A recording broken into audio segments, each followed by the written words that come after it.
क्रिश, पकड़ उसे, वो भी मरने जा रहा है। मैं कहता हूँ छोड़ दो मुझे, छोड़ दो मुझे। अरे भाई बात तो सुन। तू 1 मिनट रुक, हम बैठ यहाँ पे। मुझे आपकी कोई बात नहीं सुन। अरे बैठ तो भाई, बैठ जा और बता। यहाँ सब आपके जैसे ही है, अब चिंता मत करो। ये 2 लोग भी यहाँ सुसाइड करने ही आए हैं और तुम भी यहाँ सुसाइड करने आए लगता है। मुझे जानना है कि किसकी कहानी ज्यादा दर्दनाक है। मुझे कोई कहानी नहीं सुनानी है। भैया प्लीज बताओ ना, ताकि मुझे भी पता चले 12वीं में फेल होने के अलावा लोगों की लाइफ में और क्या क्या दुख है। हाँ, मुझे भी जानना है। बेटे 12वीं में फेल होने को दुख नहीं कहते। सीरियसली? बेटा किसी से प्यार कर, फिर पता चलेगा दुख क्या होता है। समझा क्रिश, यहाँ दिल का मामला है।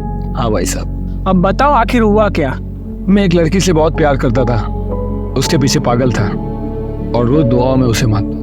वो नहीं मिली या उसकी शादी हो गई? नहीं, उसी लड़की से मेरी शादी हो गई। मुझे लगा जिससे प्यार करते हो उससे शादी हो तो उसे स्वर्ग समझते हैं। हाँ, मुझे स्वर्ग ही मिला था। बहुत खुश था मैं उससे शादी करके। देखा माधव भैया, प्यार होना फिर शादी होना, उसके बाद भी दुख आ सकता है।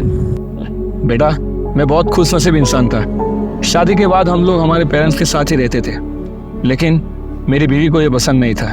रोज झगड़े होते थे, उसके लिए मैंने अपने माँ बाप तक को छोड़ दिया। फिर क्या हुआ? मैं एक दिन ऑफिस आवर्स में शॉपिंग करने के लिए मॉल चला गया। वहाँ मैंने अपनी वाइफ को किसी और के हाथ में हाथ डाले हुए आइसक्रीम खाते हुए देखा। मैं कुछ समझ ही नहीं पाया।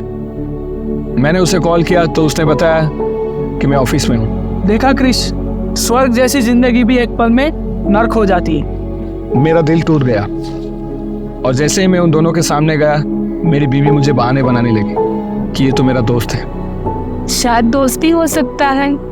इतना समझ तो है मुझ में, दोस्ती किसे कहते हैं और अफेयर किसे।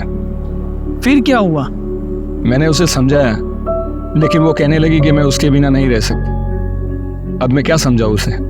पिछली 3 रातों से मैं सोया नहीं। तो माँ बाप की याद नहीं आई? इन सब में माँ बाप कहाँ से बीच में है?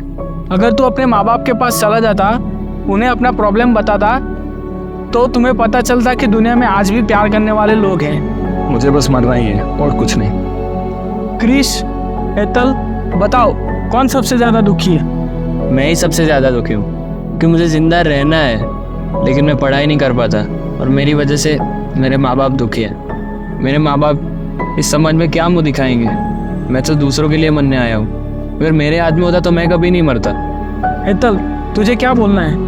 क्रिश, अगर नहीं भी पढ़ा तो उसके माँ बाप उसको अपना लेंगे, और ये आदमी अगर उस लड़की को भूल भी जाता है तो भी वापस खुश रह सकता है। लेकिन मेरे हाथ में तो कुछ भी नहीं, न ससुराल वाले समझेगी न पेरेंट्स कोई मदद करेंगे, इसीलिए मेरे हाथ में तो कुछ भी नहीं है। वैसे बात तो सही है। आप दोनों को मेरी मानसिक परिस्थिति मालूम नहीं है, इसलिए ऐसा बोल रहे हो। मेरा दिल टूटा हुआ है, अब इसका तो कोई इलाज नहीं है। आप दोनों अगर भाग भी गए तो खुश रह सकते हो, लेकिन मैं अपने आप से भाग के कहाँ जाऊँ? बात सही है। आदमी जब खुद से दुखी हो तो उसे कौन बचा सकता है? तुम लोगों का क्या कहना है? मुझे वापस नहीं जाना। मैं भी उस जिंदगी में वापस नहीं जा सकती, इसलिए मरने के अलावा कोई रास्ता नहीं। मैं भी मरना ही चाहता हूँ। आपको अगर मरना है तो वहाँ चलते हैं, पानी बहुत गहरा है। चलो चलो फिर वहाँ चलते हैं।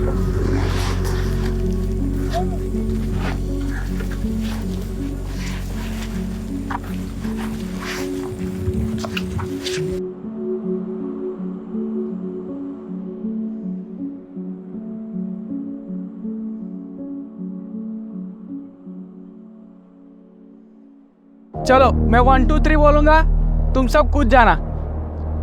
1 2 स्टॉप। वापस आ जाओ। सुनो मेरी बात, दुनिया में भगवान नहीं है ये तो साबित हो गया, क्योंकि आप सब मरने वाले थे, बराबर ना? बराबर। तो एक गेम खेलते हैं। कैसी गेम? सोचो तुम सब डूब के मर गए और ये तुम्हारी आत्मा है। अरे कैसी बहकी बहकी बातें करते हो? वैसे भी तू अभी मर गया होता, तो अब मेरी बात सुन। हाँ बोलो। आप सब लोग और मैं भी आपके साथ हूँ। यहाँ से हम रेलवे स्टेशन जाएंगे और वहाँ से जो भी पहला ट्रेन मिलेगा उसे पकड़ के हम कहीं चले जाएंगे। फिर क्या होगा? मैं अपने आप से दुखी हूँ, मुझे शांति कहाँ मिलेगी? भाई वैसे भी तू मर गया है ऐसा समझ, और जो मैं बोलता हूँ वो कर। ठीक है। हम यहाँ सबसे दूर जाने वाली ट्रेन में बैठ जाएंगे। वहाँ जाके तुम किसी होटल में काम कर लेना, वेटर या डिश धोने का काम मिल ही जाएगा। मैं क्या करूँ वहाँ जाके? तुम वहाँ जाके वुमन वेलफेयर या वृद्धाश्रम ढूंढना, वहाँ तुमको काम मिल जाएगा। आप मानते हो ऐसा हो जाएगा? मरने से अच्छा है मुझ पे भरोसा करके यहाँ से भाग जाओ। और मैं कहाँ जाऊँ? तू अपने आप से दुखी है, इसलिए तू कोई ऐसी जगह जा जहाँ आश्रम हो। वहाँ तुम्हें रहना भी मिल जाएगा और खाना भी मिल जाएगा। मैं ये सब क्यों करूँ? मुझे कुछ पता नहीं चलता, मुझे कुछ नहीं करना है। देखो, 1 महीना हम लोग घूमते हैं, अगर फिर भी हम लोग दुखी रहे तो यहाँ आके मर जाना। ठीक है, 1 महीने के बाद मैं तो आऊँगा ही आऊँगा। चलो सब लोग निकलते हैं जाने के लिए रेलवे स्टेशन।